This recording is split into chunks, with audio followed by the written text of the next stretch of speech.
என்னங்க ஒரு வழியா பெட்ரோல் கார் வாங்குறது, டீசல் கார் வாங்குறதா, இல்ல ஈவி கார் வாங்குறதான்னு முடிச்சதுக்கு அப்புறமா, ஈவி கார் வாங்குனா பரவாயில்லையோ அப்படின்னு யோசிக்கிறீங்களா?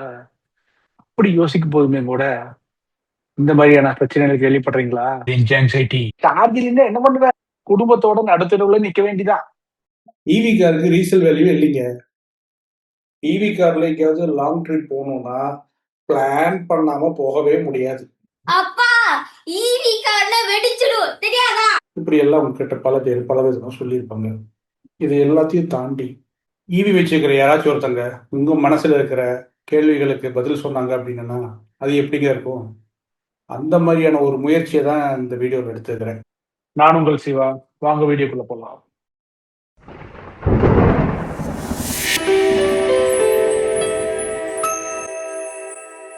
எல்லாத்துக்கும் வணக்கம். என் பேர் சிவகுமார்.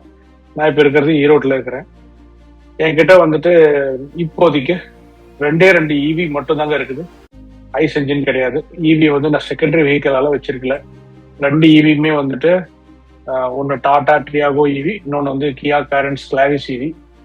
டாடா டியாகோ ஈவி வந்துட்டு கிட்டத்தட்ட 58,000 கிலோமீட்டர்ஸ் ஓட்டியாச்சுங்க. 3 வருஷம் ஆச்சு எடுத்து. கிளாவிஸ் ஈவி வந்துட்டு 2025 டிசம்பர்ல எடுத்தது. இப்போ வரலாம் 6 மாசம் ஆயிருக்கு. ஒரு 12,500 கிலோமீட்டர்ஸ் பக்கம் ஓட்டியிருக்காங்க. ஸோ அதுக்கு முன்னாடி வந்துட்டு 2008 வந்துட்டு ஸ்விஃப்ட் வச்சிருந்தோம். அப்புறம் 2017 வந்துட்டு ஸ்விஃப்ட் வச்சுட்டு நான் ஹோண்டா சிட்டி வாங்கினேன். ஸோ ஹோண்டா சிட்டியும் அப்புறம் டியாகோ ஈவி ரெண்டுமே வந்து யூஸ் பண்ணிட்டு இருந்தோம். அப்போ வந்து எனக்கு 2003 இருந்து நான் யூஸ் பண்ணிட்டு இருந்தேன் இல்லையா. அப்புறம் 2025 வந்து ஹோண்டா சிட்டியை வச்சுட்டு கியா கேரன்ஸ் கிளாவிஸ் ஈவி வாங்கினாங்க. ஸோ ஃபர்ஸ்ட் ஆஃப் ஆல் வந்துட்டு எதுக்காக ஈவி?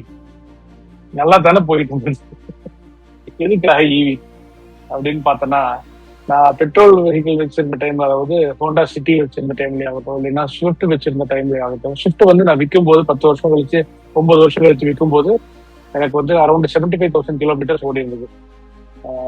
ஸோ 9 வருஷம்னா அட்லீஸ்ட் ஒரு வருஷத்துக்கு ஒரு 10,000 கிலோமீட்டர் அப்படின்னாலுமே கூட ஒரு 90,000 கிலோமீட்டராவது ஓடி இருக்கணும் இல்லையா.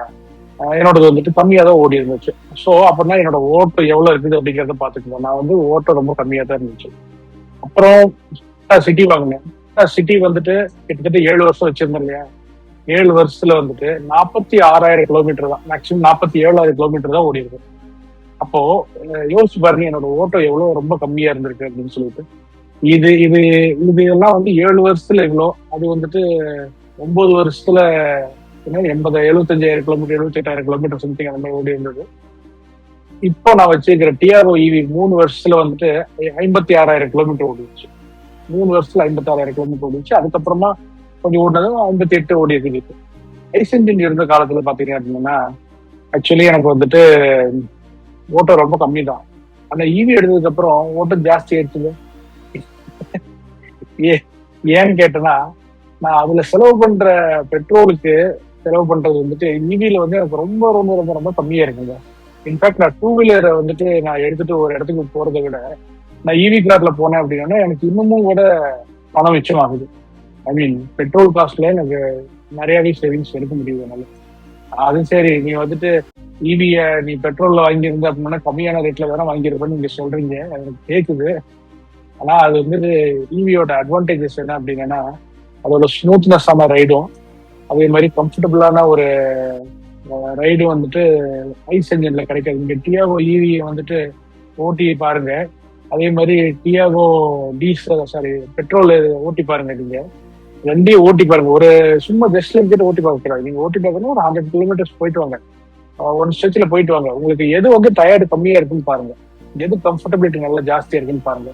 அப்படி பார்க்கும்போதுதான் உங்களால வந்துட்டு ஈவி எவ்வளவு சொகுசான வண்டி அப்படிங்கிறது உங்களுக்கு தெரியும். அப்போ நான் சொகுசுக்காக நான் இவ்வளவு தூரம் செலவு பண்ணி வாங்கணுமா அப்படின்னா அவங்க உங்களோட விருப்பம் தானேங்க. இப்போ வந்துட்டு எனக்கு என்ன வேணும் அப்படிங்கறத நான் தான் முடிவு பண்ணணும். உங்களுக்கு என்ன வேணுங்கிறத நான் முடிவு பண்ண முடியாது. ஸோ நீங்க முடிவு எடுக்கிறதுக்கு என்னுடைய வீடியோ வந்துட்டு ஒரு கைட்லைனா இருக்குது அப்படின்னா அது எனக்கு சந்தோஷம் தான். ஸோ அதனால இப்போதைக்கு அந்த கம்பேரிசனுக்குள்ள போக வேண்டாம். கம்பேரிசனுக்குள்ள போகாமலே வந்துட்டு நம்ம, ஏன்னா அதுக்கு நான் தனியா ஒரு வீடியோ பண்ணுவோம்.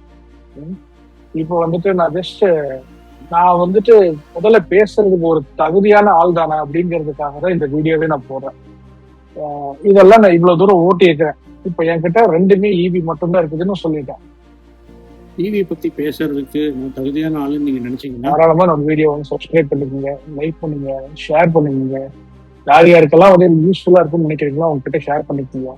நான் வந்துட்டு மஹேந்திரா எஸ்யூவி பத்தியோ இல்ல வந்துட்டு டாட்டாவோட பஞ்ச் பத்தியோ இல்லைன்னா நெக்ஸனை பத்தியோ என்னால முழுசா பேச முடியாதுங்க.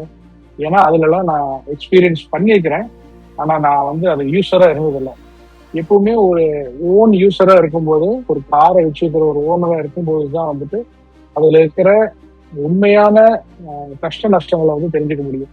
ஸோ உங்களுக்கு டாடா டியாகோ பத்தியோ அல்லது கியா கேரன்ஸ் கிளாரிஸ் இவியை பத்தியோ உங்களுக்கு ஏதாவது டவுட் இருந்துச்சுன்னா தாராளமா என்கிட்ட கேளுங்க. பேட்டரி டெக்னாலஜி பத்தி மற்றதை பத்தின வீடியோஸும் நான் போடுவேன். அதே மாதிரி சார்ஜிங்கை பத்தியும் நான் வீடியோஸ் போடுறேன். அதுல இருக்கிற குறைகள் இது எல்லாத்தையும் பத்தியும் நான் வீடியோ போடுறேன். ஒரு சிலர் வந்து சொல்றாங்க எனக்கு ரேஞ்ச் கிடைக்க மாட்டேங்குது அப்படின்னு சொல்லி சொல்றாங்க. ஏன் ரேஞ்ச் கிடைக்க மாட்டேங்குது, எப்படி ரேஞ்ச் இம்ப்ரூவ் பண்றது, இது எல்லாத்தையும் என்னால சொல்ல முடியும்.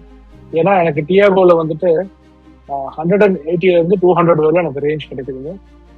அது வந்து 180 அப்படிங்கிறது வந்து என்ன அப்படின்னா ஹைவேஸ்ல போகும்போது எடுக்கிற ரேஞ்சு.